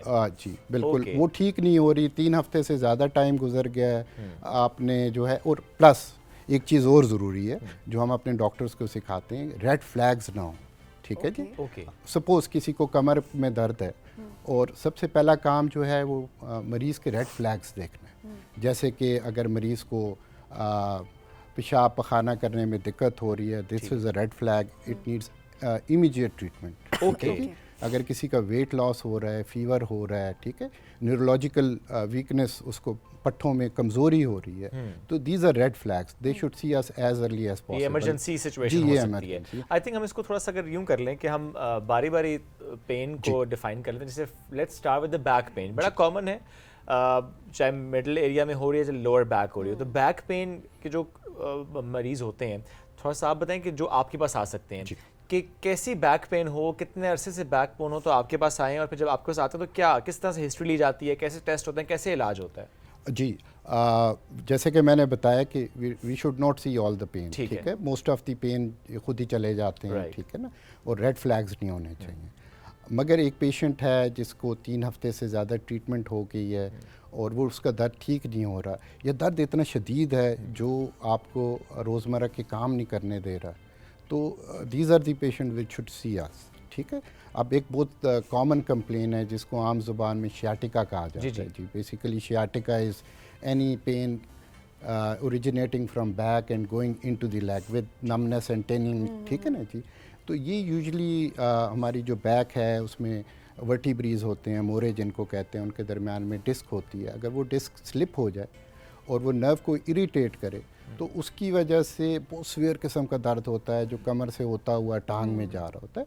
ऐसे दर्द को भी अच्छी जगह में पहले दवाइयों से और फिज़िकल थेरेपी से ठीक किया जाता है। मगर अगर ये ठीक नहीं हो रहा होता तो फिर दीस पेशेंट शुड सी अस, ताकि हम उनकी एक्यूरेट डायग्नोसिस करके we should do a procedure ताकि उनका दर्द जो है वो जल्द अज जल्द ठीक हो सके and they should go back to their work. टीका लगता है इसमें? It depends. ठीक है जी। पहली चीज़ तो ये है कि जी we have to make a very accurate diagnosis. ठीक है। यहाँ पे एक बात मैं करता जाऊँ कि MRIs जो होती हैं जी, everybody who comes to us they come to us with an MRI। आप मेरी एक गर्दन की MRI मेरे उस पे है, उसमें 3 जगह पे डिस्क निकली हुई है। दैट डजंट मीन कि मैं उसका इलाज करूँ। अच्छा जी, डिस्क आपकी भी शायद निकली हो, इनकी भी निकली हुई हो, but you have to make a clinical correlation. तो पहले आप अपनी डायग्नोसिस करते हैं और उसको कंफर्म करते हैं MRI के साथ। ठीक है। दे शुड कंसीडर अपने आपस में उनको मिलना चाहिए। People will have 2 days 3 days 4 days। ठीक है। We should not treat all those 3-4 days unless there is an issue. जी। इसके अलावा not all the back pain जो कमर से स्टार्ट होकर टांग में जा रहे होते हैं वो डिस्क की वजह से होते हैं। एक हमारा जॉइंट है जिसको हम सैक्रोआइलिक जॉइंट कहते हैं, उसका दर्द भी बिल्कुल कमर से स्टार्ट होता है और टांग में जा रहा होता है। इसी तरह हमारी कमर में छोटे छोटे जोड़ होते हैं जिनको हम फिसेट जॉइंट्स कहते हैं, and it's very common. 30% of the population, ख़ासकर जो 50+ वाले लोग होते हैं, उनमें जो reason for back pain is osteoarthritis of the facet joints. ठीक है। और जब आप एक MRI के साथ मरीज़ आता है और अगर आप मरीज़ का मुआयना नहीं करते, उसकी हिस्ट्री ठीक तरीके से नहीं लेते, तो यू कैन बी मिसगाइडेड। ठीक है। इसी तरह बहुत सारे मरीज़ जो हैं उनकी अननेसेसरीली सर्जरी कर दी जाती है कि कर देते हैं। ठीक है ना जी। एक्चुअली अगर आप देखें तो अगर 100 पेशेंट्स हैं उसमें से 95% पेशेंट्स जो हैं वो दवाइयाँ, फिजियोथेरेपी और मुख्तलिफ़ किस्म की इंटरवेंशन से ठीक हो जाते हैं। 95%। Only 5% patient would require surgery. ठीक है। अनफॉर्चुनेटली हमारे यहाँ थोड़ा सा इसका अपोजिट है। पहले सर्जरी करवा लो उसके बाद। जी। और वो अक्सर सर्जरीज जो हैं वो फेल हो जाती हैं, उनको हम फेल्ड बैक सर्जरी सिंड्रोम कहते हैं। बेसिकली अनफॉर्चुनेटली जो सर्जन्स हैं वो ये नहीं देखते कि दर्द की सोर्स क्या है, they just concentrate on MRI। यही वजह है कि सर्जरी के नाम से, स्पेशली जब हम लोअर बैक पेन की बात करें, लोग बहुत घबराते हैं क्योंकि एक डेवलप हो गई है ये परसेप्शन के सर्जरीज फेल होती हैं। आपने खुद कह दिया कि सर्जरीज फेल होती हैं जी, पर देखिए अगर किसी को सर्जरी की ज़रूरत है तो ज़रूरी है। ठीक है ना जी। मिसाल के तौर पे जैसे मैंने कहा कार्डियक वाइनर सिंड्रोम, जिसमें पेशाब पखाने पे कंट्रोल ख़त्म होने की प्रॉब्लम हो सकती है, इट इज़ एन एमरजेंसी। अगर आप इसमें सर्जरी नहीं कर सकते तो you might lose your ability to walk. आपका यूरिन या आपके पखाने पे कंट्रोल ख़त्म हो सकता है। So this is an emergency, इसमें सर्जरी होनी चाहिए। इसी तरह वो वाले मरीज़ जिनकी नर्व्स इतना उन पर दबाव आ जाता है कि उनके मसल्स वीकनेस या वेस्टिंग शुरू हो जाती है, दे रिक्वायर सर्जरी, उनकी सर्जरी होनी चाहिए। बिल्कुल ठीक है जी। इसी तरह वो पेशेंट्स जिनमें दवाइयाँ काम नहीं कर रही, फिज़िकल थेरेपी काम नहीं कर रही, हम जो इंजेक्शंस वगैरह लगाते हैं या प्रोसीजर्स करते हैं वो काम नहीं करते, फेलियर हो गया है, मरीज़ अपना रोज़मर्रा का काम नहीं कर सकता, that is a candidate for surgery. Okay doctor साहब, अक्सर ये होता है कि हम जैसे लोग, स्पेशली ख़वातीन की बात करें, लोअर बैक पेन, और वो इतना मुसलसल उनको इतने अरसे से होता है कि वो अक्सर हम इग्नोर कर रहे होते हैं। जिस तरह आपने बताया ना कि बाद में भी हो सकता है कि जब आए तो ऑब्वियसली कुछ ऐसे केसेस होते हैं जब तक इमरजेंसी ना हो नहीं आ रहे होते, या जब तक बात बहुत ज़्यादा बिगड़ नहीं गई होती तब तक नहीं। लेकिन बहुत सारे दर्द आपने कहा है कि उनको ट्रीट करने की भी ज़रूरत नहीं होती।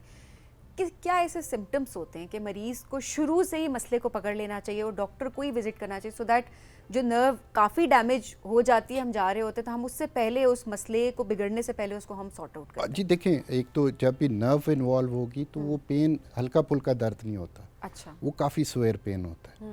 वो यूजुअली कमर से शुरू होता है और टांग में जाता है और टांग में कोई ना कोई जगह नम हो रही होती है। ठीक है जी।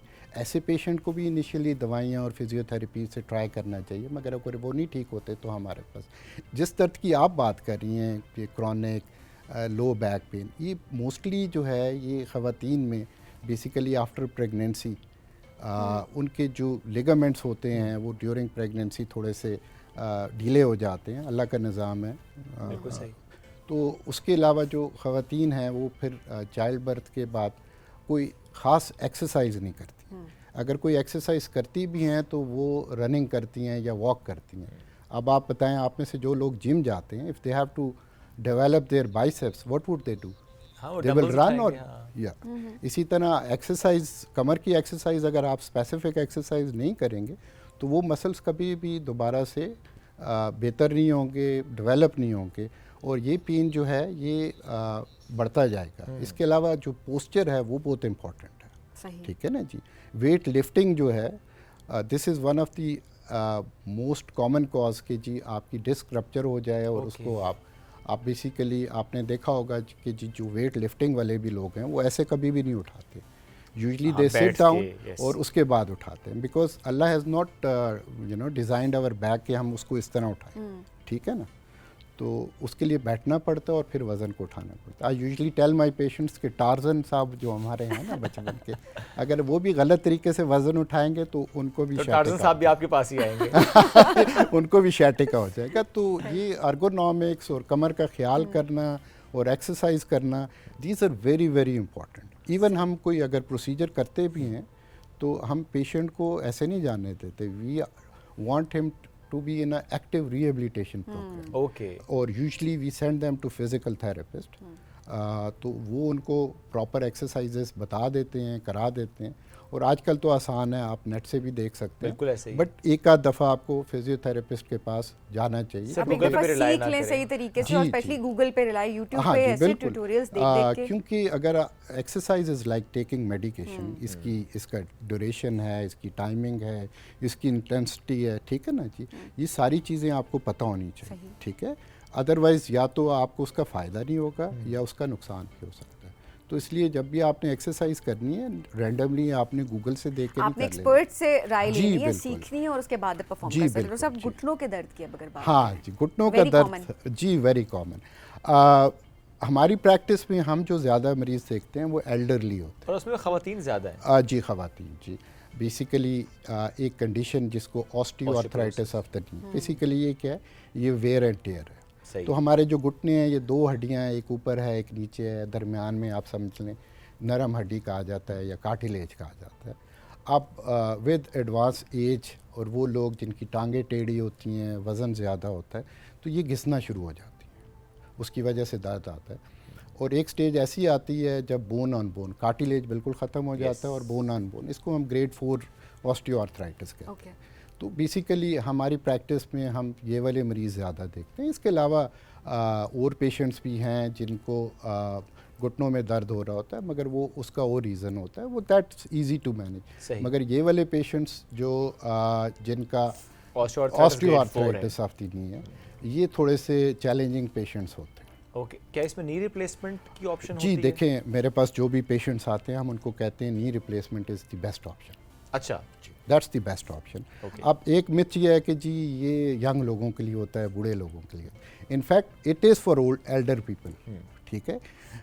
यंग को तो नहीं लगाते इसलिए कि उस जो प्रोस्थेसिस डालते हैं उसकी भी एक एज है। और जो यंग पेशेंट्स है, he has like 30-40 years to live, उसमें शायद उसको 2 दफ़ा रिप्लेसमेंट करवानी पड़ेगी। तो इसलिए अगर किसी यंग आदमी को, तो उसको आगे लेके जाया जाता है ताकि एक ख़ास एज के बाद उसकी रिप्लेसमेंट डिले कर सकें जी उसको। मगर एल्डरली जो है, ये उनकी जो ट्रीटमेंट ऑफ चॉइस है वो जॉइंट रिप्लेसमेंट। इसके अलावा क्या ऑप्शन जी देखें, बहुत सारे मरीज़ ऐसे होंगे जो मेडिकली फिट नहीं होंगे, ठीक है, एल्डरली है, ब्लड प्रेशर है, शुगर है, हार्ट का प्रॉब्लम है, तो आपको पता है कि जी जॉइंट रिप्लेसमेंट के लिए एक लंबा चौड़ा एनेस्थीसिया दिया जाता है, उसके बाद मरीज़ को बेड पे लेटना पड़ता है। तो there will be a number of patients जो मेडिकल इलनेसेस की वजह से एनेस्थीसिया नहीं ले सकते, एनेस्थीसिया नहीं ले सकते तो उनकी जॉइंट रिप्लेसमेंट नहीं हो सकती। ठीक है। इसी तरह बहुत भारी भरकम पेशेंट्स हैं, मोर देन 110 kgs हैं, उनकी सर्जरी नहीं हो सकती, ठीक है जी। फिर हमारे यहाँ बहुत सारे लोग, मैं आपको पाकिस्तान की बात बता रहा हूँ, बहुत सारी ख़वातीन आती हैं, वो कहती हैं अब कब्र में हम स्टील के जोड़े घुटने लेके जाएंगे। तो this is very common, very common. We try to convince them but नहीं होते हैं। फिर अब एक कॉस्ट का बड़ा वो है जी। a knee replacement in Islamabad would cost you around 8 lakh से 12 लाख। सो ऐसे जो पेशेंट्स हैं इनको हम एक और ट्रीटमेंट का बताते हैं, जो आप समझें कि मेडिकल ट्रीटमेंट और सर्जिकल ट्रीटमेंट इसके दरमियान में। अगर आपकी इजाज़त हो तो मैं थोड़ा सा बता दूँ। इसको हम कहते हैं radio frequency nerve ablation. Okay, ठीक है, लंबा सा नाम है, बट टू सिंप्लीफाई इट ये ऐसी है जैसे आपके दांत में दर्द हो, आप डॉक्टर के पास जाएं, वो रूट कैनाल कर दें। बिल्कुल। ठीक है जी। रूट कैनाल से क्या होता है, दांत तो ठीक नहीं होता मगर दर्द कम हो जाता है। उसकी वजह क्या है कि वो वाली नर्व्स जो दिमाग तक दर्द को लेके जा रही हैं उनको आप डिस्कनेक्ट कर देते हैं या डिसेबल कर देते हैं। ठीक है।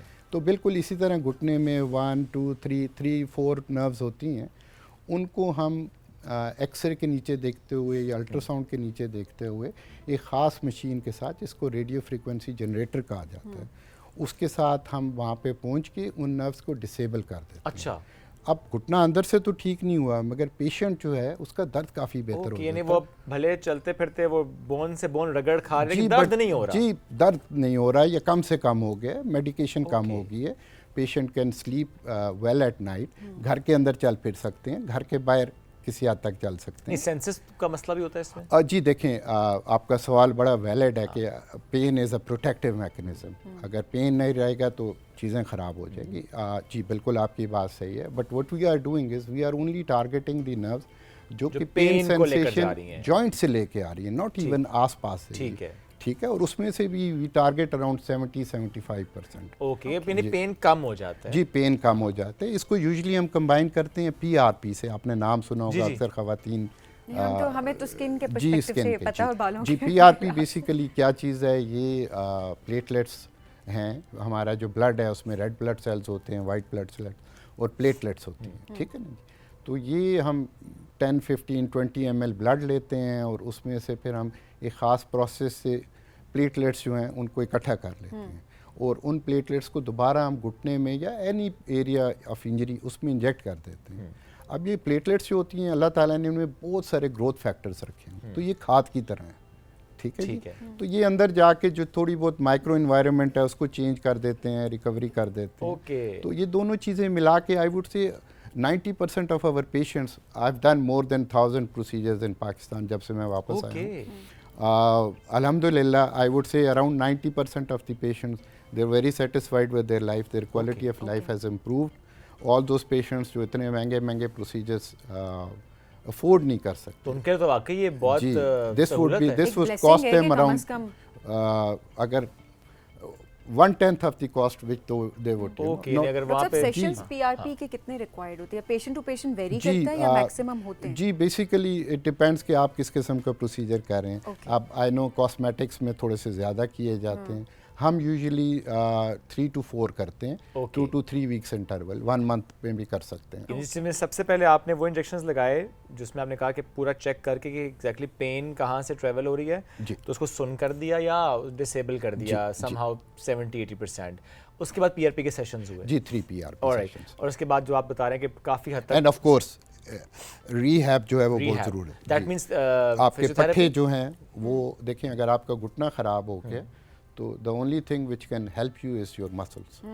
अगर आपके मसल्स स्ट्रांग होंगे तो आपका दर्द कम से कम होगा। तभी कहते भी है ना, चाहे वो लोअर बैक पेन है या घुटने की का दर्द भी है, कि नहीं मोबाइल रखें अपने आप को, आप मूवमेंट रखें, एक्सरसाइज करें। जी, अब मैं I would disagree a little bit. अच्छा प्लीज। जी देखें, आपके घुटने अगर ख़राब हो गए हैं, ठीक है ना जी, so this is a wear and tear condition. Okay, इसको इस्तेमाल कम आप करें। अगर इतना ज़्यादा चलेंगे तो पहली जो चीज़ घिसी हुई है वो, ठीक है, बट दैट डजंट मीन कि आप एक्सरसाइज ना करें। ठीक है, walking is not only the exercise. ठीक है, बिल्कुल ऐसे स्ट्रेचिंग कर पेशेंट्स सकते हैं। जी, हम उनको यूजुअली हम रिकमेंड करते हैं कि आप या तो बैठे बैठे एक्सरसाइज करें, इसको आइसोमेट्रिक एक्सरसाइज, स्ट्रेंथनिंग एक्सरसाइज, या फिर आप साइकिलिंग करें, स्टेशनरी साइकिलिंग। अच्छा, वो अलाउ? जी, वो अलाउ, बिकॉज उसके ऊपर आप इतना प्रेशर नहीं डाल रहे होते ना घुटनों में, उससे आपकी एक्सरसाइज, आपकी कार्डियो भी हो रही होती है और Okay. आपके मसल्स भी ओवरऑल improve एक्सरसाइज करें। हाँ, और वो जो हैवी एक्सरसाइजेज है ना वो खराब होने से पहले करें ताकि खराब जी, ना हो, ये बड़े बिल्कुल। जरूरी है। जो आप लोग पूरे- बैठ जाते हैं जी, ना, बिल्कुल, डॉक्टर साहब यही बिल्कुल। आप भी जब हिस्ट्री लेते होंगे, कॉजेज ये बड़ी होती मैंने हैं। आपको बताया कि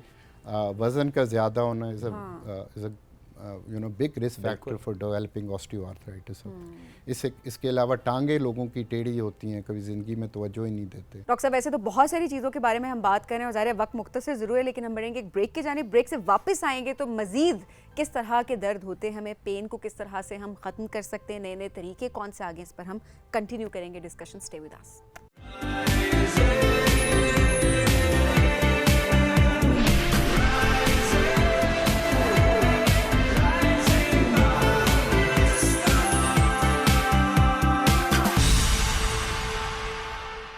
वेलकम बैक। राइजिंग पाकिस्तान में एक बार फिर कहते हैं खुश आमदीद। और ब्रेक पर जाने से पहले भी हम बात कर रहे थे कि जब दर्द हो तो डॉक्टर के पास जाना बड़ा इंपॉर्टेंट होता है, और कौन कौन से नए तरीके इलाज हैं जो हम इंटरवेंशंस की बात करते हैं कि अच्छा इस तरीके से दर्द का इलाज किया जा रहा है। तो ये हमारे लिए भी बड़ा इंपॉर्टेंट है इस पर सीखना कि दुनिया जिस तेज़ी से तरक्की कर रही है, हमारी मेडिसिन के फील्ड में जिस तरह से तरक्की हो रही है, कैसे हम उससे इस्तेफादा हासिल कर सकते हैं। उसी डिस्कशन को आगे बढ़ाएंगे। डॉक्टर जाहिद रुस्तम साहब साथ मौजूद हैं, उनसे हम बात करते हैं मजीद। डॉक्टर साहब हम चाह रहे हैं कि ज़्यादा से ज़्यादा चीज़ों पे हम बात कर जी, सकें sure. ताकि लोगों के कंसर्न जो क्लैरिफाई हो सके। अच्छा, अब एक और बड़ा कॉमन मसला, हर बंदे का मसला होगा इस वक्त मेरे ख्याल है स्टूडियो में जो बैठे हैं, तो कहते हैं शोल्डर्स में बहुत दर्द होता है, ये नेक की बैक पे Cervical. पेन होता है, और उसके बाद जो है वो कहते हैं जी विंग्स तक वो पेन जो है वो जा रहा होता है। जी।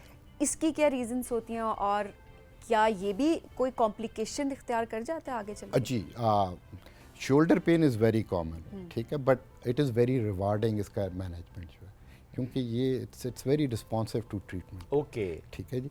तो मोस्ट ऑफ द टाइम जो शोल्डर पेन वाले पेशेंट्स होते हैं, या तो वो ओवरहेड एक्टिविटी, रेपिटेटिव एक्टिविटीज़, कोई ऐसा काम जिसमें हाथ आप पंखे ज़्यादा- साफ करना बार बार, जी, यू नेवर नो, जी, हो सकता ऐसा है। काम पेंटर्स हैं या बाकी हैं या स्पोर्ट्समैन हैं, ठीक है ना जी, they would develop injuries of their shoulder. Bowlers जी, स्पेशली। बॉलर्स बेसिकली यहाँ पे अल्लाह ताला ने कुछ प्रोटेक्टिव मैकेनिज्म रखे हुए हैं, कुछ मसल्स हैं, उनके नीचे एक फ्लूइड फिल्ड बैग होता है जिसको हम बर्सा कहते हैं। ठीक है। समटाइम्स इट गेट्स इन्फ्लेम्ड और वो काफ़ी पेनफुल होता है, पेशेंट हाथ ऊपर नहीं कर सकता बेसिकली।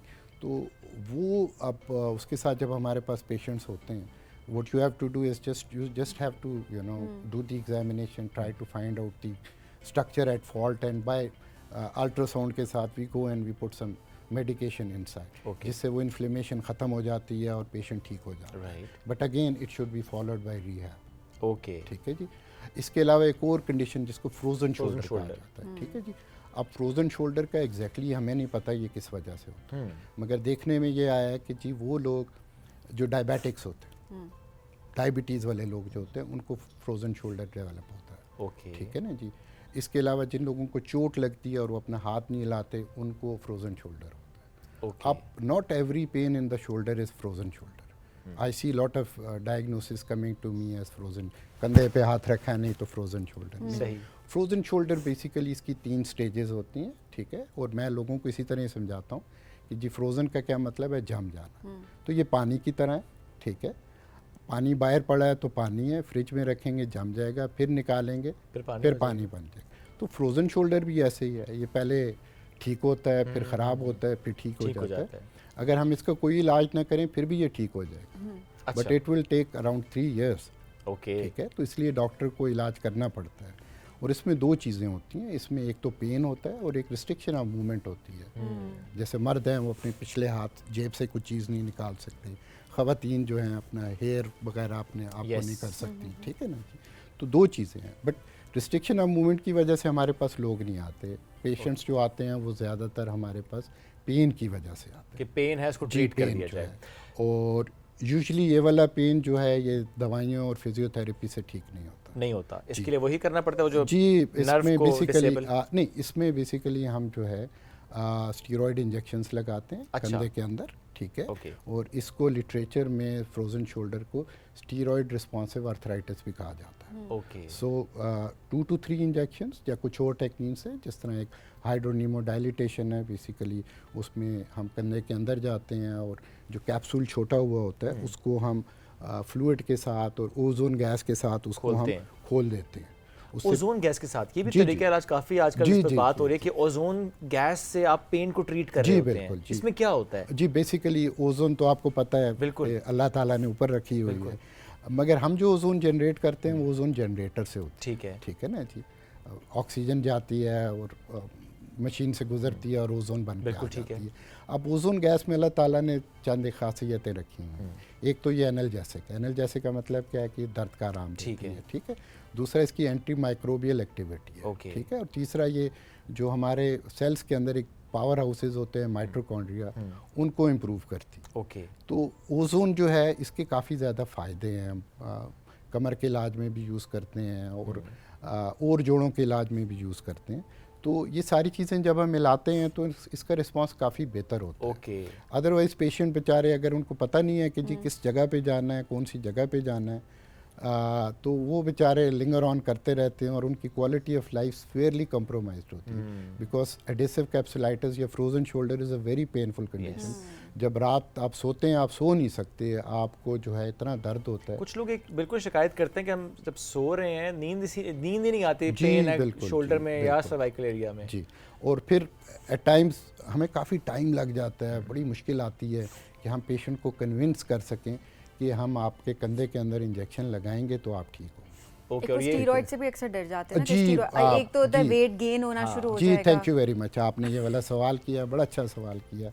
तो अक्सर जब लोग हमारे पास आते हैं कहते हैं डॉक्टर साहब ये स्टीरॉइड्स आप लगाएंगे, तो मेरा अगला सवाल उनसे होता है what do you know about steroids. कहते हैं जी हमने तो सुना है ये ठीक चीज़ नहीं होती। फिर मैं यूजुअली उनको एक एग्जांपल देता हूँ कि जी अगर आपके घर में कोई बच्चा है 7-8 साल का, अगर आप उसको चाकू पकड़ा दें तो वो क्या करेगा? सारी बात है, वो बच्चा अपने आप को डैमेज करेगा या किसी और को। और वही चाकू आप अपने घर की खातून खाना उसको दे दें, वो आपको मारने के अलावा जो है आपको डराने के अलावा सब्जी भी काट लेगी। जी, सब्जी काटेगी, बिरयानी बनाएगी, फ्रूट चाट बनाएगी, हैं जी, सब्जियों की और फलों जी, हर चीज़ की, ठीक है ना। तो व्हाट इज़ बैड, चाकू या बंदा? चाकू बुरा हुआ, चाकू तो ना नहीं बुरा बुरा हुआ, होता बंदा है। जो बंदा पीछे- बुरा हो गया। बंदा बुरा। तो इसी तरह जो स्टीरॉइड्स हैं ये बुरे नहीं होते जी, ठीक है, ये हमारी बॉडी में प्रोड्यूस होते हैं। अब मुझे कोरोना हुआ, मुझे स्टीरॉइड ना लगते तो आज शायद मैं यहाँ बैठा हुआ ना होता। ओके। तो बेसिकली स्टीरॉइड्स जो होते हैं इनकी एक प्रॉपर्टी होती है कि ये they are the most potent anti inflammatory medication. इसका क्या मतलब है कि जी जितने भी पेन के सोर्सेज होते हैं, मोस्ट ऑफ द पेन जो है वो इन्फ्लेमेशन की वजह से होता है। If you can get rid of that inflammation you can get rid of pain, सही ठीक है ना जी। तो हम जो करते हैं बेसिकली थोड़ा सा स्टीरॉयड है वो हम अंडर इमेजिंग एक्सरे के नीचे एग्जैक्टली उसी जगह पे जाते हैं जहाँ पे इन्फ्लेमेशन। तो we are delivering a high concentration of medication सही। In a very small amount, ठीक तो है। लोगों को उसका बता दे कि वेट गेन उससे होता है कि नहीं जी होता? वेट गेन Concern तब सबसे होगा बड़ा। जब आप लंबे अरसे के लिए खाएंगे, हाँ। ठीक है। तो एक टाइम इंजेक्ट करने से नहीं जी होता। कुछ भी नहीं, आप हकीमों के पास जाएंगे, ठीक है ना जी, आप कुश्ते खाएंगे, ठीक है ना जी। ये इसमें ये भी बात हो सकती है ना कि ज़ाहिर है हमें तो देखना होता है कि उसका फायदा ज़्यादा है कि नुकसान जी ज़्यादा है। डेफिनेटली, देखिए अगर अगर फायदा ज़्यादा मिल रहा है आपको तो आप weight बढ़ एक रहा है, शॉट आप में manage करें। पेशेंट की पेन को ख़त्म कर देते हैं, उसकी लाइफ क्वालिटी इंप्रूव हो जाती है, वो ज़ाहिर है उसके बाद आप फिर एक्सरसाइज भी करें या फॉर दैट मैटर आप ऐसी डाइट रखें कि आपका वजन जी। देखिए कंट्रोल पानी के अलावा तो कोई ऐसी चीज़ नहीं है जिसका कोई साइड इफ़ेक्ट नहीं है। ये जो हम दवाइयाँ खा रहे होते हैं बेसिकली इनको भी हम क्या कहते हैं non steroidal anti inflammatory medication. Basically इनका काम भी इन्फ्लेमेशन को ख़त्म करना है, ठीक है। बट व्हाट हैपन्स है इसके पहले हम इनको मुंह से खाते हैं, ये हमारे मैदे में जाते हैं या इंटेस्टाइन में जाते हैं, वहाँ से ये एब्जॉर्ब होते हैं। Yes, फिर body में एब्जॉर्ब उस होके हिस्से वो पे। करते करते जब वहाँ तक पहुँचते हैं तो अगर हमने 100 मिलीग्राम खाया हाँ, तो चुन्नी सी पहुंच जाएगी। 0.5 मिलीग्राम।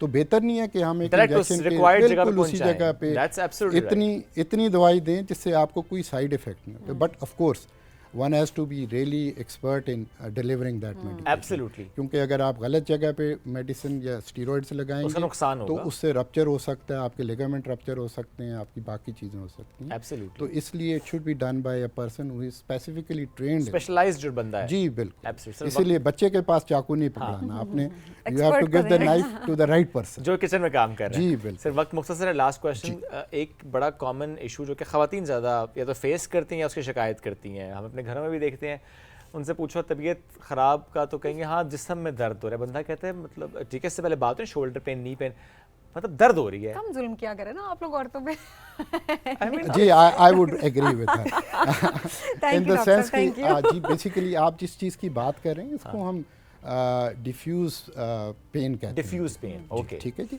और इसकी जो सबसे कॉमन कंडीशन है उसको फाइब्रोमाइल्जिया कहते हैं। अब this is a very tricky condition. अच्छा मरीज जो है उस बेचारे को जगह जगह दर्दें हो रही होती हैं और वो रियल पेन होता है। अच्छा, ऐसी बात नहीं ड्रामे है नहीं कि दर्द होते? नहीं है, नहीं दर्द है। ओके, ठीक है ना जी। बेसिकली क्या होता है कि पेशेंट जो होता है उसके आप टेस्ट करवाएंगे, वो टेस्ट सारे नॉर्मल आएंगे। यही तो मसला होता है, घर के जी, लोग कहते जी, हैं but- तुम्हारे टेस्ट कराएं ठीक निकले ठीक, सारे। जी बट ऐसे नहीं है। अच्छा। बेसिकली टेस्ट इसलिए करवाए जाते हैं कि जी कोई और कंडीशन ऐसी Deficiencies ना हो। जी डेफिशिएंसी ना हो, या किसी का अगर किसी का ब्लड कम है तो उसको भी थकावट ठीक है। रह सकती है। ठीक है ना जी, उसको भी दर्दें हो सकती हैं। किसी को रोमेटोलॉजिकल कंडीशन है, रोमेटॉइड आर्थराइटिस है, उसकी अर्ली वो है, उसको भी दर्दें हो सकती हैं। तो टेस्ट कराने का मकसद ये होता है कि कोई और कंडीशन ना हो। ठीक है। So it is called a disease of exclusion. जब Okay. आप दूसरी डिजीज़ को एक्सक्लूड कर देते हैं तो हम इस पे आते हैं। अब this is a very interesting condition. Basically इसमें जो unfortunately it affects the women mostly. अब इसमें होता क्या है कि आपकी जो पेन परसेप्शन है वो ज़्यादा हो जाती है। Things which should not give you pain वो भी आपको दर्द करना शुरू कर अच्छा। देती है। ठीक है ना जी।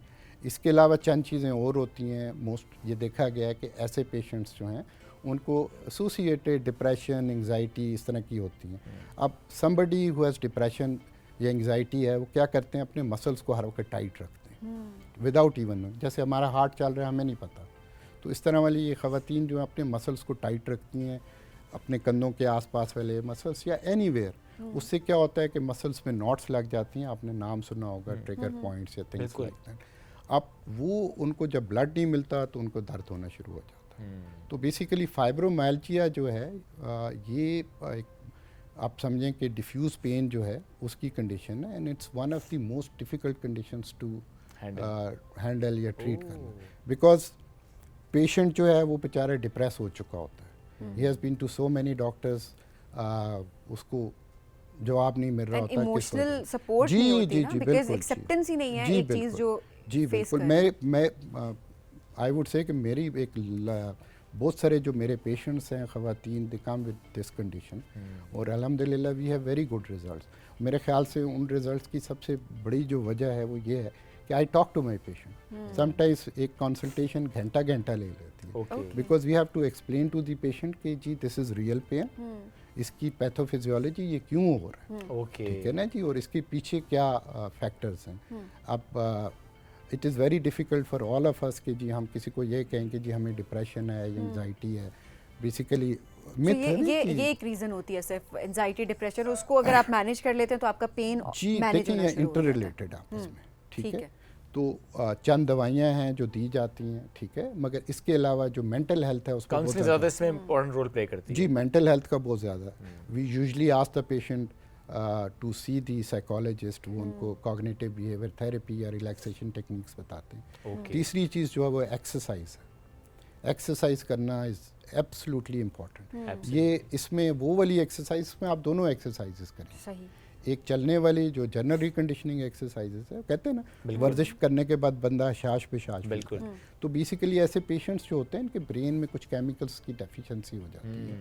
तो जब आप एक्सरसाइज करते हैं तो हैप्पी हार्मोन्स रिलीज होंगे। जी देयर यू गो, आप खुश जब होंगे, हैप्पी हार्मोन। खुश रहें, ठीक रहेंगे, खुश ना रहें, और खुश रहने के लिए कुछ करना पड़ेगा ना, ये नहीं बिल्कुल। बैठे बैठे हम Exactly. खुश रहेंगे। And if you have a problem जी, मेंटल हेल्थ के इश्यूज हैं, there is no harm in talking to your patient. Absolutely, एक और- इशू है ना, उसको जी। ट्रीट कराएं। और दूसरी बात यह है कि जब हम ऐसे पेशेंट्स को दवाइयाँ देते हैं, और अगर हम उनको SSRIs जो अदर वर्ड्स में साइकोट्रोपिक मेडिकेशंस या एंटी डिप्रेसेंट्स होती हैं, अब लोगों की बहुत सारी मिथ्स हैं, वो दवाई नहीं लेते हैं। एक तो वो समझते हैं कि जी हम सोते रहेंगे, ठीक है जी, Lazy जो- हो जाएंगे। जी जी नहीं, जो सोने वाली दवाइयाँ होती हैं वो हम रात को लिखते हैं। ठीक है। अब जो न्यूरो मेडिकेशंस हैं ये हम दिन को लिखते हैं।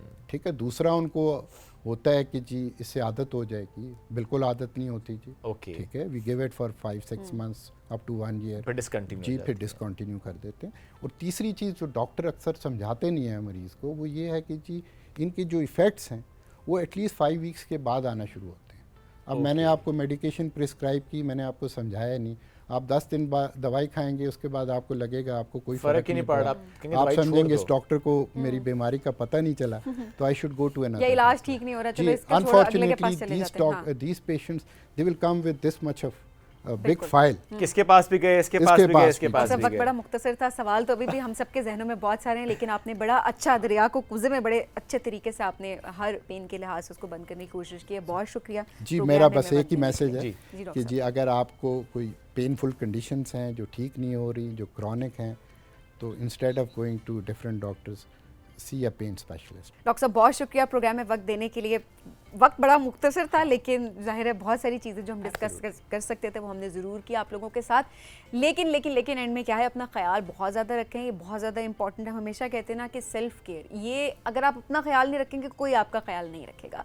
एंजाइटी है, डिप्रेशन है, या आपको और कोई फिजिकल सिम्टम्स सामने आ रहे हैं तो आप डॉक्टर के पास जाएँ, बड़ा ज़रूरत है। और अच्छी बात यह है कि एक्सपर्ट के पास जाएं। हाँ। ये चीज़ ज़रूरी है, ये नहीं कि फ़लाने डॉक्टर से फ़र्क नहीं पड़ा तो अब जी फ़लाने के पास चले जाते, वो तो जी हमारा फैमिली डॉक्टर है, उसके अलावा तो हमने किसी के पास और जाना है। डॉक्टर्स के मामले पे शॉपिंग ना करें कि इधर भी गए तो इधर भी गए तो इधर भी गए, डोंट डू दैट। सब्र रखें। हाँ, हैव पेशेंस। इसी मैसेज के साथ के आप पेशेंस रखनी है हर मामले पे। लेंगे आपसे इजाज़त, दोबारा मुलाकात करेंगे कल। बहुत सा ख्याल रखिए, दुआ में याद रखिए। अल्लाह हाफ़िज़।